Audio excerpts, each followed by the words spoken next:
This is All Time 5 Things, as you know me, and I'm coming on screen after a lot of time.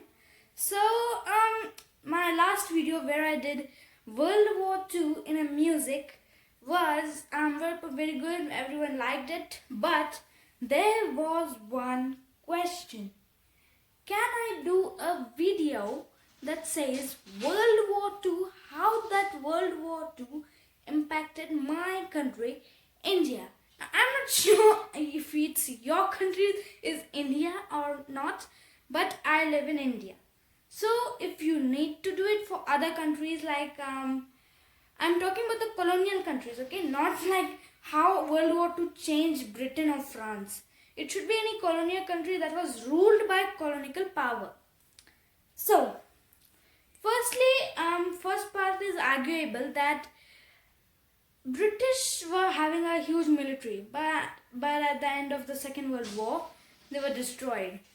Many also say that because of the supremacy of the Soviet Union of Soviet Socialist Republics, USSR, and United States of America forced British to cede India independence. Now this is a heated argumenting topic, but this is not false. This is true. Americans and Soviets, to be fair, Russians always wanted India's freedom, and they all pressurized India. There were many envoys sent by Americans. American President Roosevelt even met Churchill on a ship to discuss the freedom of India. Not particularly India, but yeah, freedom, general, of all colonies. Egypt, India, and then what? Australia is Commonwealth. So all those countries. So the main point that we cannot forget is that British did not have any military. To be fair, how many soldiers did Britain have during the start of World War II? Who can tell me the answer? Is it 1 million? Is it 2 million? It is 3 million? No! It's not even 1 million, idiot! It is 850,000 total soldiers. That is Australia, Canada, and Great Britain combined. And when they went in the war, they had mobilized almost how many of them? 5 million soldiers. Yeah, 5 million. It is the total, okay? Commonwealth, Indian, British, whatever the heck it is. Commonly, we are doing it completed, general. In those 5 million soldiers, 1 million were only from India. 1 million from only India. 1 million were the deserters like from Burma, Japanese POWs and whatnot. 1 million from 1.5 million from Australia. Another 1 million from Great Britain, and about 500,000, I guess. Yeah, Canada also has 1 million. So there are about 5.5 million soldiers. 1 million are from India itself. And before the war started, there were only 300,000 soldiers of Indian origin. Even that's not less, but comparatively it's less, bro. Like, it's multiplied by 2 and still you have place for 100,000. And they fought in many theaters of the war. Many Indian officers were appointed. So at one point there was an Indian officer leading Australian troops. It was General K.M. Cariappa. So this was the main reason. The Indian army had become huge, popular, strong. But it's not just numbers, okay? Numbers don't matter. I am telling you this.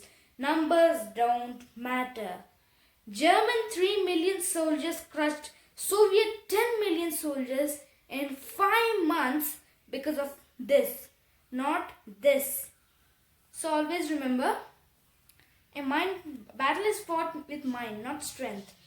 But where we are, yeah, India's impact. So apart from all this, we are also having a new twist. That is the introduction of naval forces in India, because there were zero, nil naval forces that were remaining in India. All the naval forces were commanded by the Brits.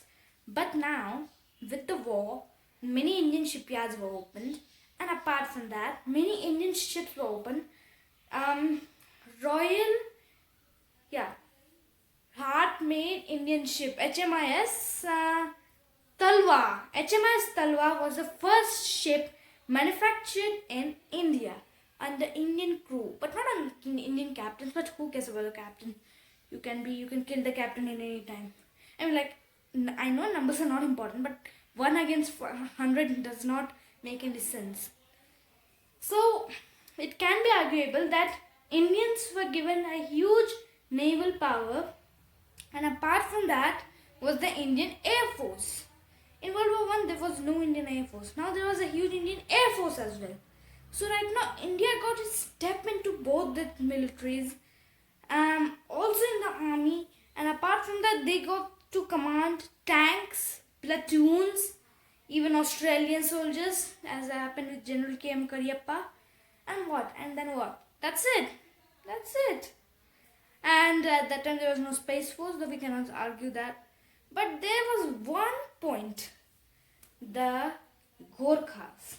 Gorkha, Dogra, and a few more guys. These were the main people who fought in the Indian army. Gorkha, Dogra, and a lot of guys. Bihari regiments, Punjabi regiments, because at that time most of the armies were from Bihar and Punjab, and today as well it's from Bihar and Punjab. And apart from that, there was a naval. We cannot forget that naval mutiny is main reason.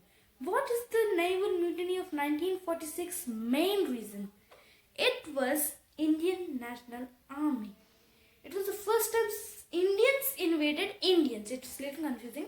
Indians invaded Indians. So what was that means?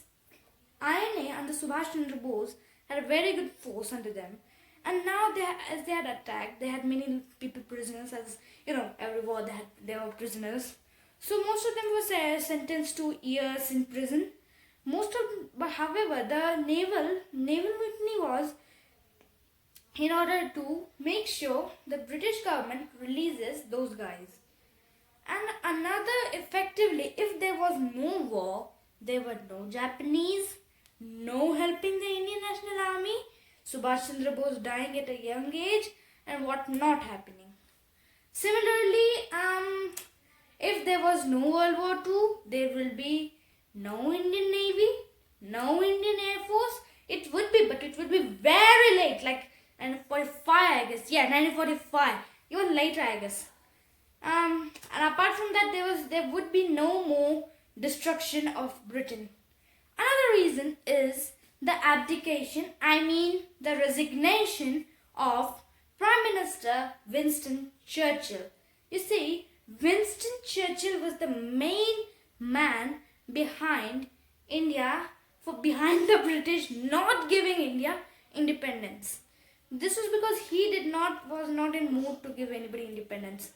The successor, the Labour Party leader, Clement Attlee, was not interested in that policy. He instead thought, like, why not just give them freedom? Why are we wasting our troops? So he actually directed the plan to execute the independence of India and the retreat from India. And Churchill was, I don't think so. Churchill was so happy about that. He must be like, okay, so we'll get to Churchill later on in later videos, I guess. So these were the reasons. Indian Army in everywhere. Indian Army, Indian Navy, Indian Air Force. There were many Indian recruits. Destruction of Britain. Resignation. Oh my god, why am I spelling it? Abdication. Resignation, it's not even regular, it's a resignation. He lost the election, right? I don't know how to pronounce that. Okay, we'll just say resignation. I don't know how to pronounce it. Churchill's resignation, and the most important of all, the petitions from Americans and Soviets, more importantly Russians. And another fact is the helping of Japan in Indian National Army in orderly and making a big, nice naval mutiny. That's the fact. So I hope you like the video, and don't forget, man, I'm having almost like 70% of you guys not subscribed. Please guys, subscribe. If you subscribe, I'm gonna give you a cookie. Okay? So, see you later guys. Have fun.